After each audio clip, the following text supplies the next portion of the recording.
Are we at a point now where short-term deals is the way to go to get the most out of a player? Well, I think we could show another list: Hiroki Kuroda, Brian Wilson, Josh Johnson, who are on one-year deals and it's not working out.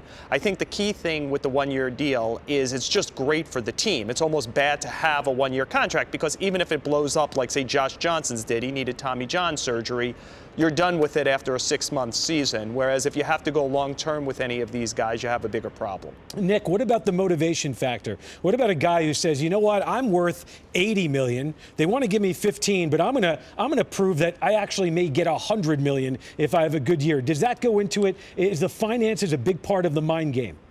Oh, absolutely. I mean, we had Adrian Beltre here for a year. He put up amazing numbers and got a huge deal from the Texas Rangers, so it definitely works that way. The Red Sox have certainly bought into the shorter range contracts. They wouldn't go there with Jacoby Ellsbury. I'm not sure they're going to go there with John Lester either.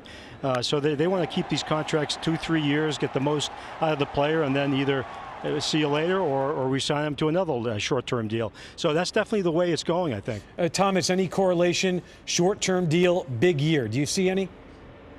I'm not sure that I see that, but when I look at these guys, I don't see anybody on that list that looks like the type of guy that you're going to go long-term with anyhow. So if you find the guy that fits you and you know you're not going to be tied to a huge contract, go on ahead and sign him for that 1 year. I mean, the Rockies looked at a number of guys on that list, Morse and Irvin Santana, and didn't sign them, but that's the type of guy that a lot of teams are looking for, where you don't want to get tied up in something long, and if the guy does have a good season for you, or then you sign him again, maybe a 2-year deal, but certainly not one of those mega contracts. None of those names tell me mega contract. What's the mindset, Henry, with Michael Morse right now? You see him every day, and he looks like a world beater.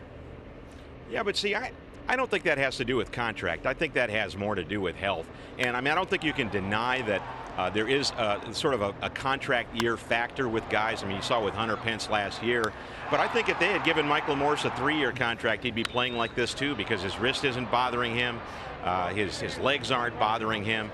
There are some long-term contracts that work out. I mean, just on the team that I cover, look at Angel Pagan. He did get hurt last year in the first year of a 4-year, $40 million contract, but he's playing lights out this year. Hunter Pence, after a slow start, he's hitting the ball real well. I do think I agree with what Nick said. I mean, it's great for the team to have that kind of contract. It's not realistic to have 25 guys on 1-year contracts, though.